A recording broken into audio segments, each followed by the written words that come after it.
Hello everybody and welcome to another episode of Unlocked, the podcast that inspires you to create a successful, happy and positive life and to live the best version of you.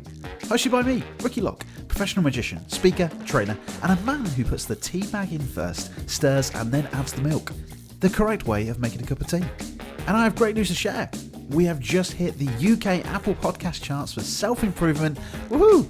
And we've ranked at 216, which is an epic achievement, being in the top 300 Apple podcasts in all of the UK. So thank you so much for your support and love, it really means a lot. Now, if you are brand new to this podcast, then I would love for you to head over to Apple Podcasts, give the show a 5-star rating and a review, and I would love to get it into the top 200, but I need your support, and I can't do it on my own. So if you do enjoy this episode, or if you've listened to any of my others, then please head over to Apple Podcasts and let me know. It would mean the world to me. Now this week, I have an amazing, inspiring and super woman joining me for a discussion on the power of giving. And it is my first MBE guest. Yes, that is right. I have a member of the most excellent order of the British Empire on Unlocked. And Julie is an amazing woman with an incredible story to share. So without further ado, enjoy this episode with Julie Kent MBE. Hello everybody and welcome to another episode of Unlocked. Today my guest is passionate about the power of giving and in particular how it's proven to enhance your life in terms of enjoyment and longevity. And she was also awarded an MBE in 2020 by Her Majesty the Queen for services to charity. Welcome to the show, Julie Kent MBE. Hello. Woo, woo, woo. Hello, nice to see you. Or nice to hear you. Yeah, that's true. Yeah, how are you? Welcome to the show. How's your week been so far? You've been quite busy on the old podcast now, I can see. Oh gosh, yeah, I'm doing a tour of podcasts. And actually my first American one is going out on Monday. There's a lady that I met on Clubhouse and she's called Next Stop Crazy Town, Juliet Hahn, and it goes out on Monday. So quite exciting because she didn't actually know what an MBE was and she didn't really know what a house mistress in a boarding school was. So it was really interesting to talk to her and fill her in on life in England. Yeah. But yeah, I've done a few and moving forward with my own. So exciting times. Yes, and I think the time that this comes out, there will be a link in the show notes for Julie's podcast. So we're speaking in future tense right now, but it'll also be present tense when this goes out. So we'll make sure we'll put that in the show notes for you. But yeah, Julie, I'm really excited for this. I know that we've had a pre-conversation probably about a week ago. And for context for the listeners, we met literally about 2 weeks ago. Our good friend, mutual friend, Matt Callanan, set up a club on Clubhouse or room called the Kindness Club. Yep. And then we both popped up as speakers. And I just fell in love with you straight away from the speaking and then doing a bit of research into you about the saxophone and all the wonderful things that you're going to share in this podcast. And also shout out to our mutual friend, Mr. Richard Parsons, Gloucestershire magician. He speaks very highly of you. So yeah, so Julie, welcome. I guess let's dive in and talk about who are you, Julie, and what do you do? Who am I? Today, Ricky, I'm going to be Julie Kent. Well, I was born in Gloucester. I went to school in Gloucester, went to music college and did a degree in jazz and light music, was a professional musician on the road 6 nights a week, came back here and played a lot around here, jazz, pop music, show band stuff. Met my husband, had a daughter who sadly had a brain tumour and died when she was 3, formed a charity in her name and raised money for children with cancer in Gloucestershire, raised enough money to have a ward at Bristol Children's Hospital and Gloucester Hospital, the oncology paediatrics being called the Emily Kent Unit, folded the charity when we had 2 more children, started to raise money for breast cancer, Click Sargent, was asked to become a trustee of the Pied Piper Appeal, which is a children's charity, and did that. I'm now also chairman of a homeless, vulnerable people charity in Cheltenham. Moved into a boarding school and lived with 60 teenage girls for 20 years. And still tried to continue to play my saxophone. Retired last year, in a pandemic, was awarded an MBE, decided to be a public speaker, although it's a bit difficult to be a public speaker when there's a pandemic. Yeah. So doing a tour of podcasts, still raising money for lots of charities, and very passionate about how important giving is, no matter how old you are. In fact, I know a little 8-year-old that asked for no Christmas presents, but donations instead at Christmas. So that's me in a nutshell, Ricky. And that is a pretty big nutshell. And I think, like I've said to you before, the things that you don't know about Gillian, which she'll share in a second, she is such a humble lady. Like the things that she's just spoken about charity isn't like she's been doing it for 2 years or 3 years. This is a 30-year service, and this is the exact reason of why the Queen awarded you the MBE, which is an absolutely huge achievement for anybody to achieve in life. And I think I'd like to start by asking you the question. Obviously, you have a great talk called The Power of Giving, but I'd love to start to think about, how did that really start? What was the spark that created that wonderful journey of 30 years of giving to other people? Well, I do remember when I was a teenager, being on a family holiday on a sort of, it's down in Devon or Cornwall or somewhere, and we all had houses around a big hotel, and there was lots going on for the adults, and there wasn't very much going on for the younger people. And so even then I organized a disco for all the children on the site, sort of thing. And I remember there being a collecting tin on the bar, and probably 14, 15 just knew that people put money in and it was a good thing. And so said to the guy, look, can you give us a room and I'll organize a disco, and we'll charge them. Probably then, gosh, it would have been, I don't know, 1970 or something, 10p or 20p. And I said, can we put them in this collecting jar? So obviously at that age, I had this, I think I am bossy though, Ricky, I've got to say, I am bossy, and I do like organizing things. And if something good can come out of it at the end, that's fantastic. And at school, you know, I played in a sort of jazz orchestra, and we wanted to tour America, and we had to raise money for that. So again, I would organize a fancy dress party at my house. My mum and dad were great, and people would pay 50p and come. So fundraising in some way was always sort of in my blood. And then of course, when we had our first daughter, and she died, it's very common, I think, for people who lose a child to start a charity in their child's name, because you want their name to live on. It's something that, you know, so horrendous, and you want their name to live on. And so it sort of happened. In fact, I was talking to someone yesterday about how it initially started, and probably her funeral, the collection from her funeral started, was the initial pot for the Emily Kent Charitable Trust. And when she was in having treatment in Bristol, it was never good. The prognosis was never good, but we tried lots of new treatments, and we could never get a scan to see how that treatment had worked or not worked, because young children have to be anaesthetized, and we could never get a slot with an anaesthetist. They just didn't have enough equipment. And so that was the first thing that we bought, and anaesthetic equipment for the BRI in Bristol, so that children could get, so there were more slots available for children to be scanned to see how their treatment was doing, really. Wow. And why was it then the case that was it just the hospital just didn't have that they were a capacity? Enough. Oh, Yeah. wow. Blimey. Yeah. So they had maybe one set of anaesthetic equipment, but that was for children and the adults in the Bristol Royal Infirmary. And so whenever we would say, you know, how do you think that treatment's done? And they said, well, we're waiting to get a scan. But because children can't just go and be scanned, you had to get a scan slot and an anaesthetic slot at the same time, and there just wasn't enough equipment. So Wow. that is the first thing that we bought, really. And I think and that's amazing, by the way, as well, Julian. I think eventually, did they name an award off of Emily as well? So at Bristol, the day beds. So we sometimes used to go to Bristol, and she'd have her bloods taken, and then I'd wander around, and then I'd go back. And if it wasn't good, we'd have to stay in. And if it was fine, we could come back to Gloucester. And so when they were building the new children's hospital, they asked us for money, and we gave them 50,000. And the day beds was called the Emily Kent unit, and the bone marrow transplant. It was all one. And at Gloucester, we spent obviously a lot of time in the Gloucester Royal, which is where we live. And again, they were building. Pied Piper, actually, which I'm now vice chairman of, they were raising money to build the new hospital. It's actually a children's centre that's built on the side, and we gave them 50,000, and that unit is still there. The Emily Kent unit is called the EKU, and I can go there now and visit. And we keep a pot of money in the Pied Piper safe, because teenagers might come on the ward.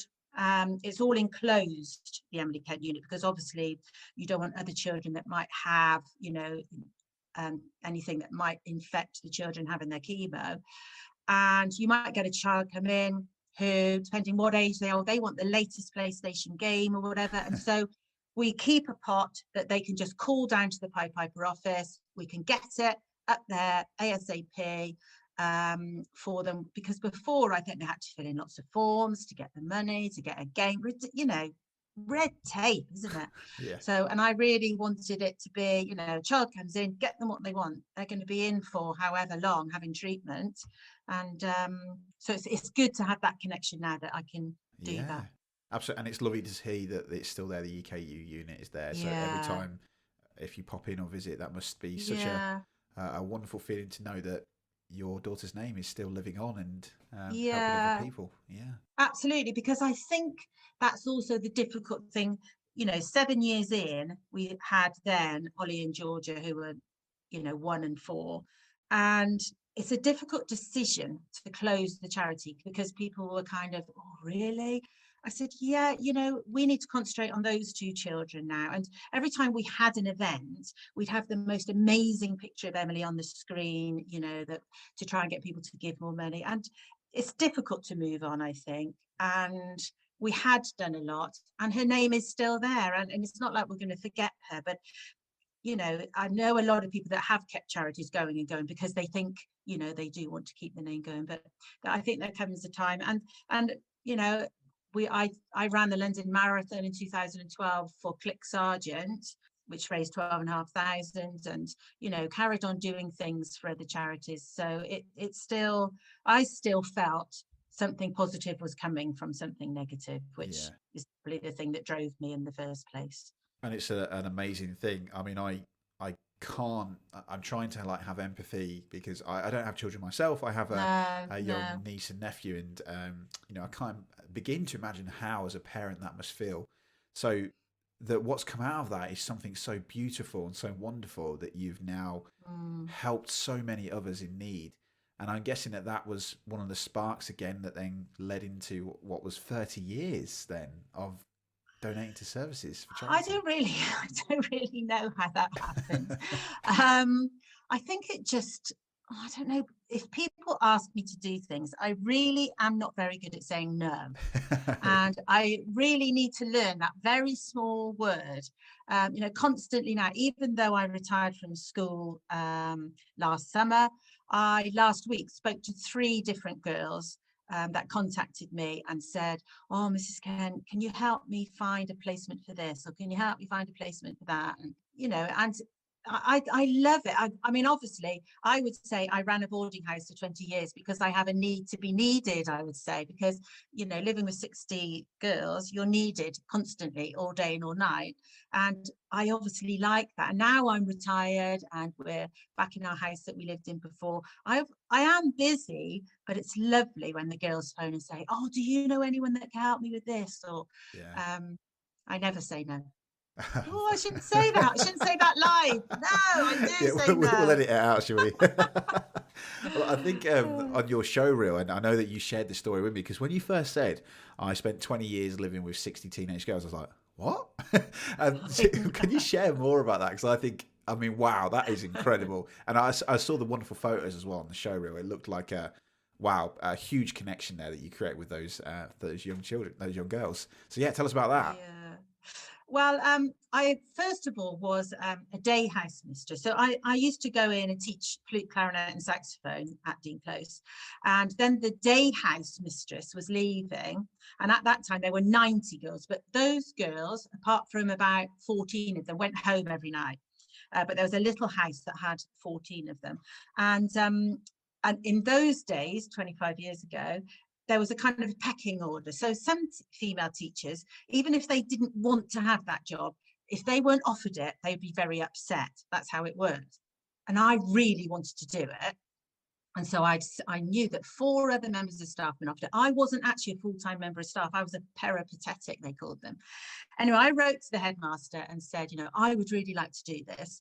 And he said, just let me ask a couple more people and then I will see you. He must have known that they wouldn't do it. Anyway, so I started as a day house mistress, and which meant from first thing in the morning, they would all come in, they would go off to lessons, I would do roll calls, any problems in the day I would sort, and then they would go home. And then the boarding house came up, and the headmaster asked me if I would move into a boarding house, which was so much easier because we were living on site, didn't have to keep driving home all the time because Georgia was only 1. And it was just great. It's hectic. It's draining, it's emotional, it's fun. And I do say in my talks, if you've got 1 or 2 teenage daughters, because teenagers are, emotional, they can have a lot of attitude, they can be difficult, they can be tricky, they can be moody, and imagine that times 60, never a dull moment. And what I found the interesting thing was finding that balance between them trusting you and having fun, but also I had to discipline them. So, if they had done something wrong, if they'd been rude to a teacher, that would come to me and I would have to deal with that. But also I wanted it to be like their home. So do you see what I mean? The lines were very difficult. And I hope that over all those years, I found that right balance with disciplining them, but having fun, them trusting me with things that were upsetting them. And it could be to do with their parents. Quite often their parents could have been splitting up, their parents could have other new families. And so going home for them, some of them didn't want to go home. Of course, yeah. And what I really wanted, because my generation of people that went to boarding school didn't always enjoy it. It was very strict. They weren't allowed out. Their house mistress was probably a twin set and pearls kind of woman, whereas I'm definitely a leopard print kind of woman. And I wanted them in 20 years' time to be telling their children what a great time they had in boarding school. So, I would go out and get a delivery of McFlurries. I would take them all for smoothies and coffee at 3 o'clock every Sunday afternoon, whoever was in. I would organise, karaoke machines to come, and sometimes if we were going to have a chill out on a Saturday, I would get loads of face packs, loads of manicure sets. Dominoes would arrive, with over £100 worth of pizza. I just wanted them to have a good time, really. Work hard, play hard was my motto. I like that. Yeah, I like that. Well, you're creating that wonderful experience. It's something that I've been talking about in this season about how do we create magical experiences, and it's very fitting with the theme that I always share, which is the Maya Angelou phrase: people won't remember what you said, they will never forget. They won't remember what you did, but they will never forget how you made them feel. And that time in their lives, as they're developing and as they're learning about themselves, they'll always remember that. And I'm sure they must be extremely proud as well to see that you obviously have been awarded an MBE as well. What did they say about that when they found out? Well, they weren't there because, of course, it was in June, and March the 20th, the house emptied. So that week leading up to Friday, March the 20th, every day, I would get an email from a parent saying, I remember specifically a lovely girl called Noosh, and she lived in Copenhagen, and the mum contacted me on the Monday and said, the border is going to close tomorrow at 12 noon. We've got to get her home tonight. And trying to get a taxi, because it was just chaos. I think it might have been race week in Cheltenham as well.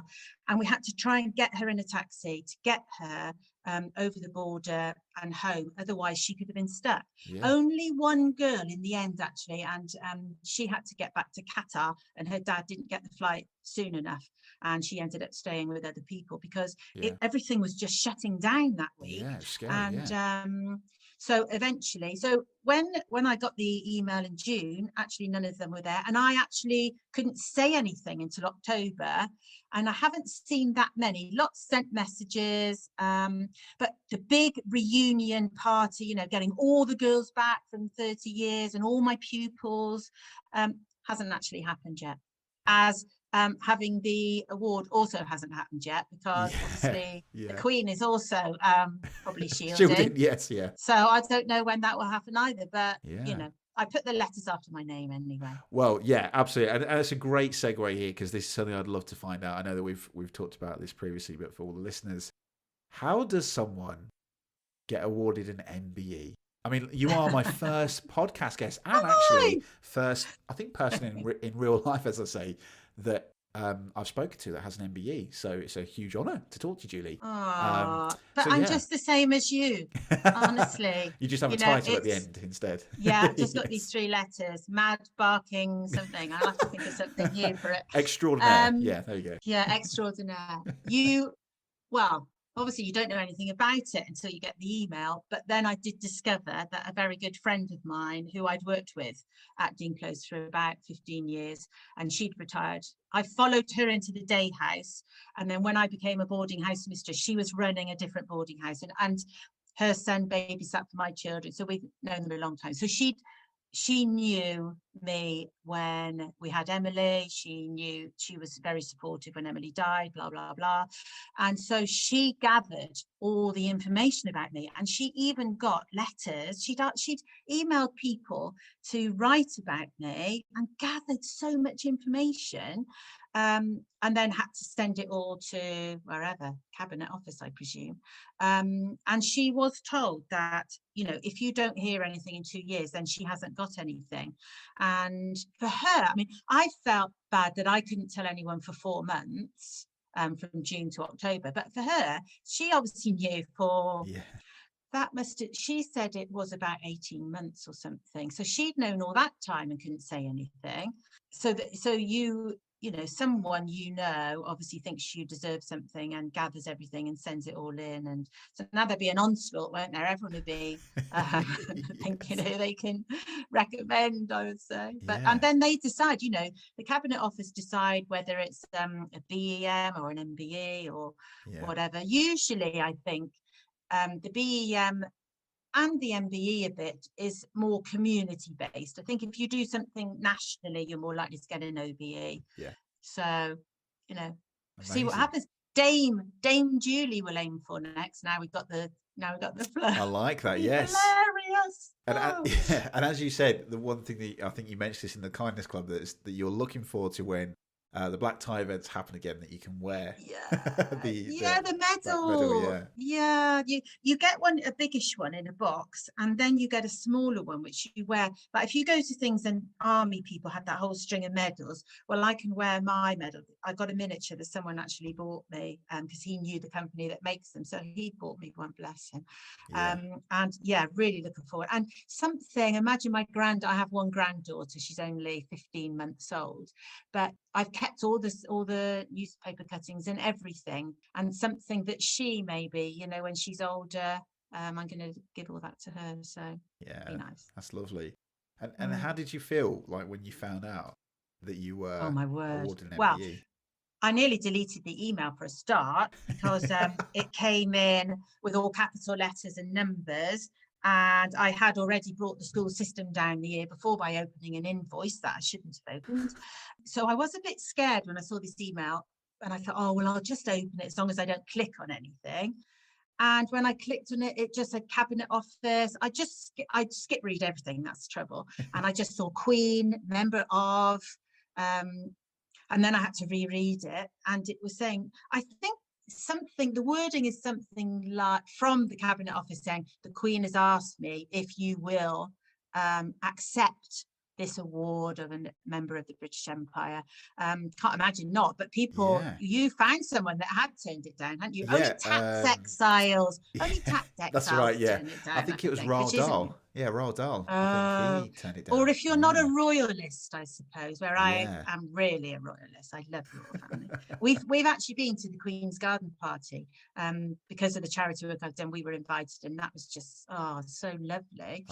Did you meet her then? Did you meet the Queen then? We were very close. there are set people that meet her at a garden party, and they're positioned. So when she walks down, certain people, and they know they're going to meet her. So they might be certain someone in her offices must decide who. But we were really close to her, Wow. and she's really diddy, and she wears a lot of makeup as well. Which Ah. on photos, when you see photos, you don't think that, but obviously very Yeah. clever. A lovely colour of her lipstick's just my kind of colour. Oh, well, it's a great conversation starter, isn't it? When you Yeah. meet her to get the official, awarding, you can say, "Oh, I've been in your garden." Yeah, and I can say, what shade of lipstick do you wear? Yeah, there you go. Yeah. But anyway, so I dashed downstairs to tell my husband, who was on the phone and waved at me as if to say, don't interrupt me, this is very important. Yes. And then reread it, and it said, it was June, and it said you can't say anything until October. Well, it didn't say October, it said autumn, Yeah. because we want to award some more for people that have done things in COVID. So I had to wait, and that was a killer. But Yeah. once it was out, just a big relief, really. Yeah, I bet. So, Yeah. And so you are up there. I think when we researched this before, Ed Sheeran has an MBE as well. So and yeah, Marcus Rashford. yeah, of course, yeah, And I'm hoping, because he was given his in the same bunch as me, yeah, that would be exciting if he was going the same time as me. He looks a lovely guy, doesn't he? yeah.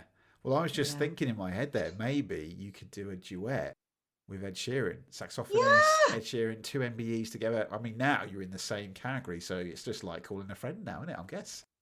Actually, I might contact him and say, thanks for Yeah. being on my podcast. There we go. Two MBEs. Yeah. I'm going to write Definitely. that down, Ricky. Yeah, go actually. for it. Go for it. Yeah. You Oh. never you never know. You never know. Well, I was just having No. a funny thought there. What if that email had gone into your junk folder or your spam folder and you'd never have seen it?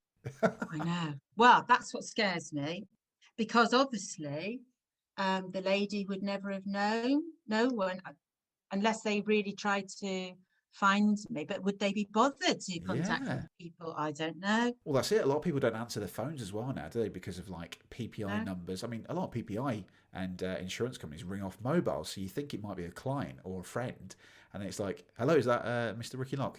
Yeah. Oh, yeah, we're calling from the Leeds insurance company. Oh, Oh, yeah, exactly. Well, actually, that happened with the press, because I was really scared. Every time I spoke to my sister in Australia, I wanted to tell her, and I thought, I can't. And then 3 days before it was all, I knew it was going to be announced, I had a call, and it was the local press, and they said, "Oh, Julie, we know something like, we know what you've been awarded." And I just thought, oh, is this a trick? I don't know whether to say anything or not. I know, honestly, Julie, we've been given all the names. We know you've got an MBE. We want a quote. I thought, oh, phew, because yeah, that because would have been treason, you said, awful. didn't you? Yeah, you said Yeah, you could get I in was trouble. worried Yeah. they'd chop my head off in the Tower of London. Yeah, of course, yeah. So, Wow.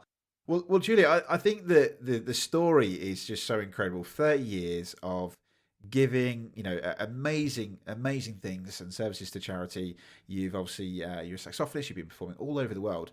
Where does that sense of giving come from? And you did mention that it started from an early age, but what does it take to be a wonderful human being like yourself to give?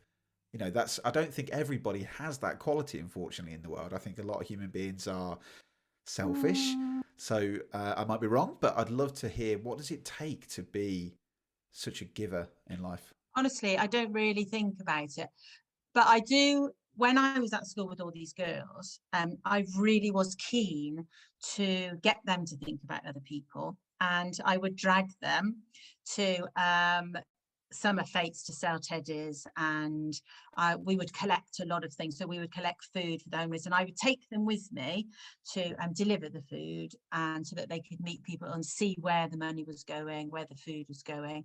And so I just wanted to inspire other people to give, because giving gives you such a good feeling.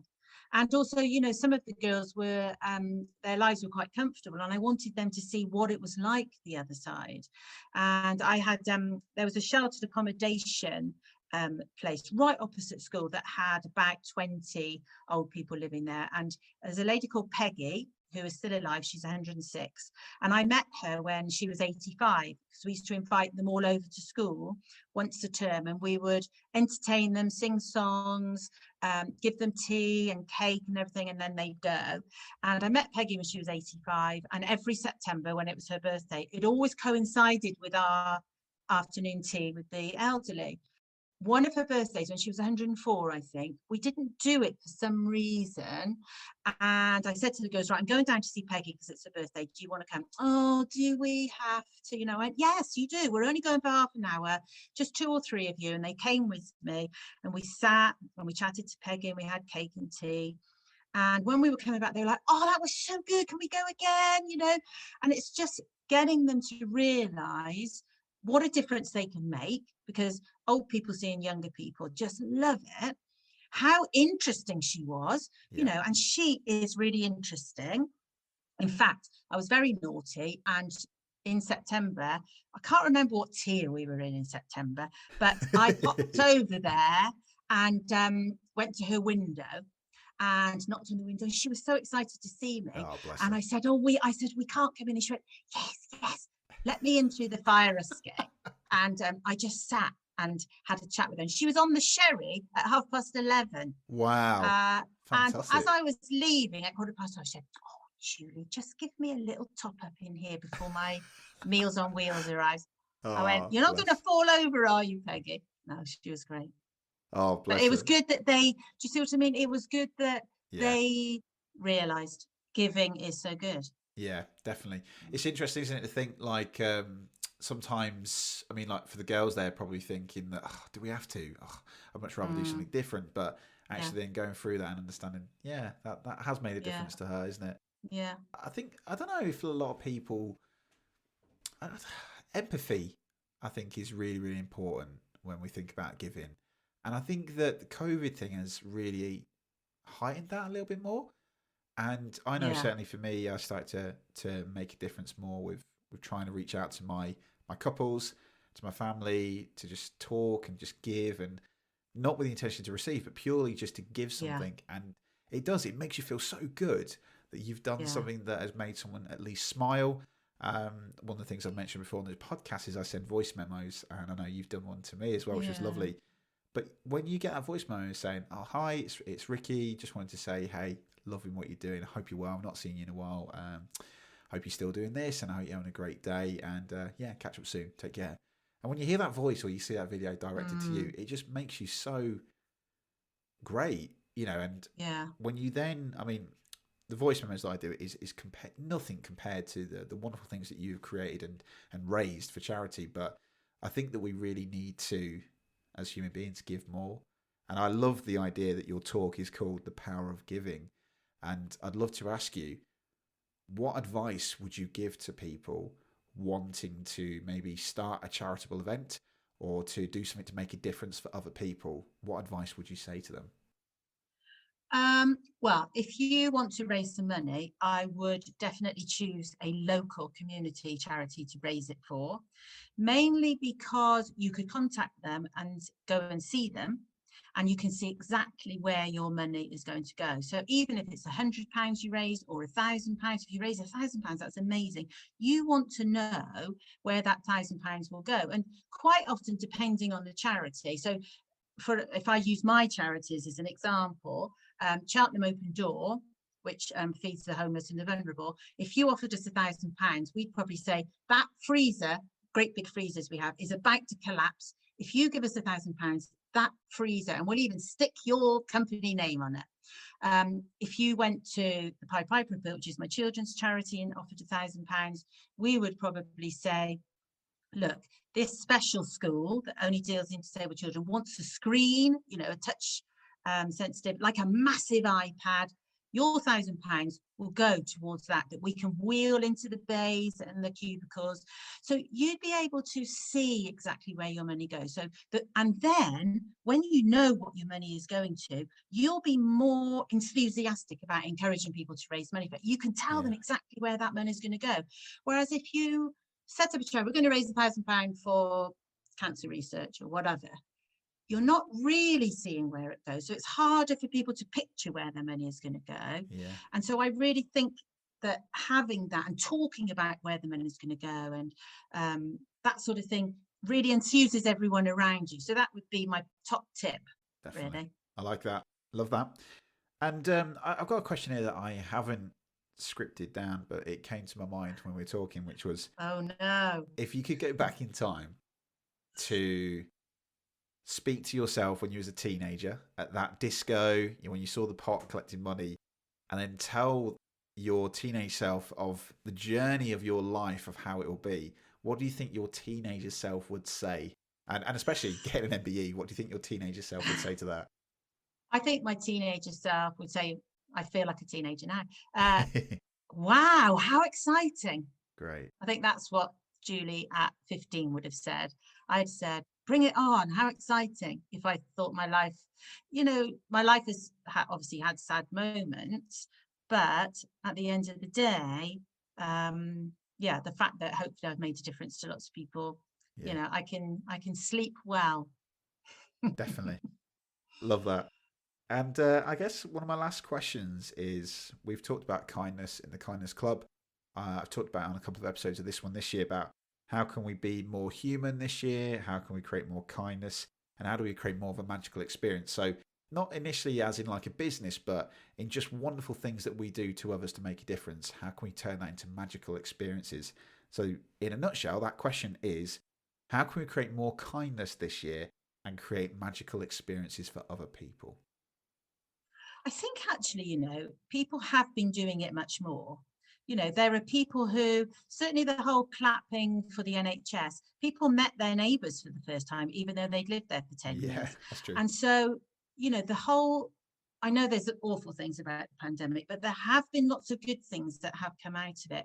And certainly knowing the people that we live close to, and people have started to check on the people that lived alone, that they were too busy before, Yeah. or just maybe didn't have the nerve to just knock on someone's door randomly. You can do that now, can't you? Yeah.